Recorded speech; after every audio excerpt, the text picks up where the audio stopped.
beaucoup avant, ça a été déjà expliqué. Et donc là, on a eu des pôles au niveau des stratégies.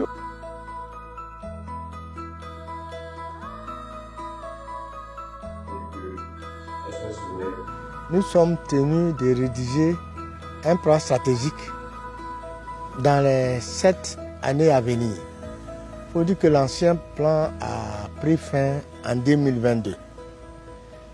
Donc pour monter le nouveau plan stratégique, on a eu le soutien de BirdLife, le secrétariat de BirdLife, le soutien de NABO et puis le soutien surtout de VBN, un partenaire de BirdLife qui est venu nous aider à monter notre plan stratégique. BirdLife International, c'est une organisation internationale basée sur le partenariat. Nous avons à peu près 120 partenaires au monde. Nous avons 26 maintenant en Afrique, mais ça continue à grandir. Et ici en Côte d'Ivoire, nous travaillons avec SOS Forêt. Nous nous occupons du bien-être et la conservation des oiseaux dans le monde. On localise un endroit qui a des espèces menacées, mais en conservant tout l'écosystème, on conserve beaucoup d'espèces, pas seulement des oiseaux, on conserve des autres taxa et aussi les plantes. Dans la même période, on travaille aussi avec les communautés. On a conçu notre premier plan par rapport au plan de BirdLife. Maintenant, nous sommes en train de concevoir notre plan personnel dans lequel va s'intégrer BirdLife. C'est-à-dire que notre plan est basé sur les problèmes environnementaux ivoiriens d'abord. Ensuite, on intègre BirdLife. Parce que BirdLife dit de protéger les oiseaux. Donc nous allons protéger les oiseaux, mais la protection des oiseaux vient s'intégrer sur la protection des espèces animales. Créer ce qu'on appelle une santé, ça veut dire la santé des écosystèmes, ça va ensemble avec la bonne santé des oiseaux et aussi le développement des humains.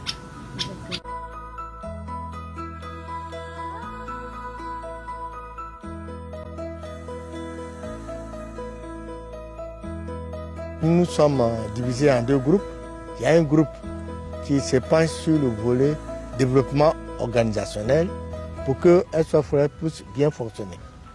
Maintenant, le volet conservation est chargé de mettre en place les grands domaines de conservation. Quels sont les problèmes de conservation en Côte d'Ivoire?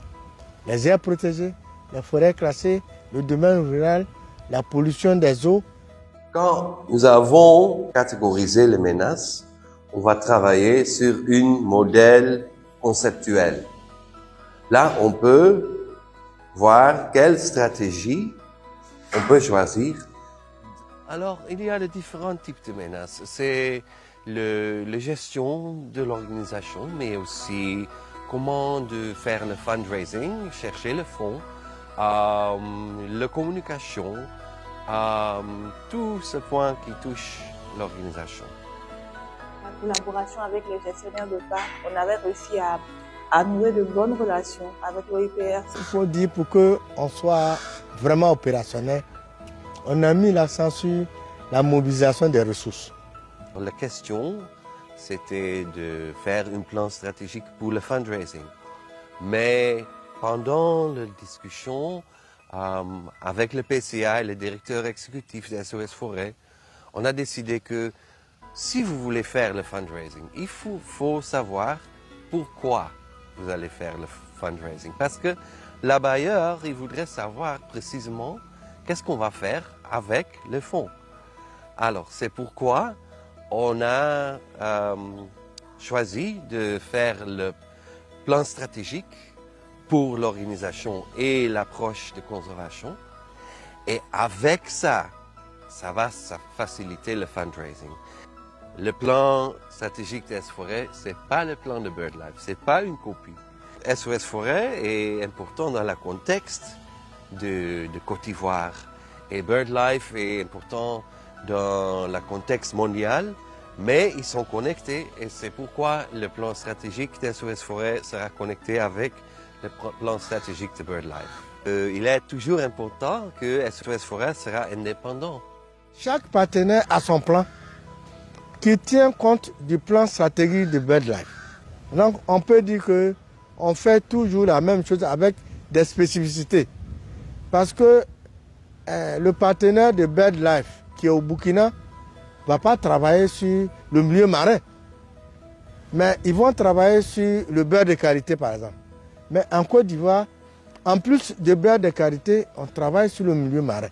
Parce qu'on a une façade maritime, une façade lagunaire.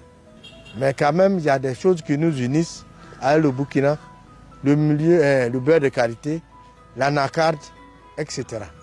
Dans l'atelier de 4 jours, on a traité tous et c'est même pas seulement le plan, hein? C'est aussi les discussions qui comptent. Parce que tout le monde est concerné et c'est vraiment important qu'on peut inclure la voix de chacun qu'il est dans SOS Forêt. Comme ça, c'est un plan qu'il est créé dans une manière démocratique. La conservation, c'est le cœur de SOS Forêt. Ces projets élaborés nous permettront de répondre aux menaces que nous avons identifiées ou définies. Alors la communication occupe un peu une place centrale, on va dire, parce que tout ce qui va être élaboré comme stratégie, la communication a un pied au niveau interne par rapport à la stratégie et aussi au niveau externe. C'est-à-dire, ça sera une théorie de changement. Alors dans une théorie de changement, vous allez voir toutes les étapes qu'on doit faire pour arriver aux cibles.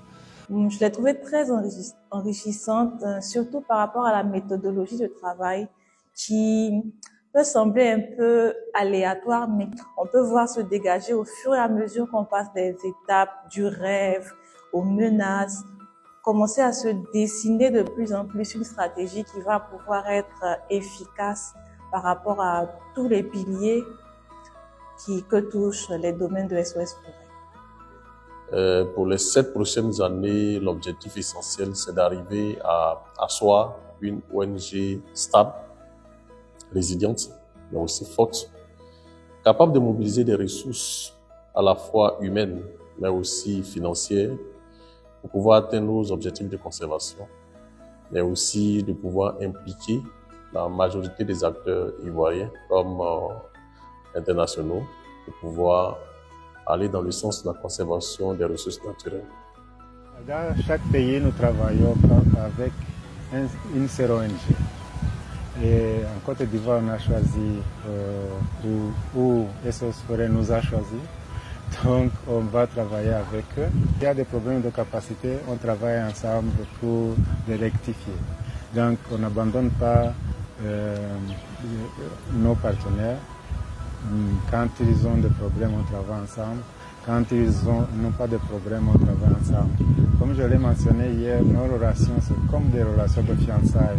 Donc pour le meilleur et pour le pire, on travaille ensemble.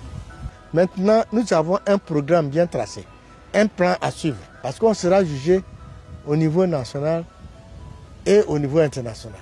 Nous voulons faire tout pour occuper un rang honorable au niveau national. Il faut qu'on soit incontournable.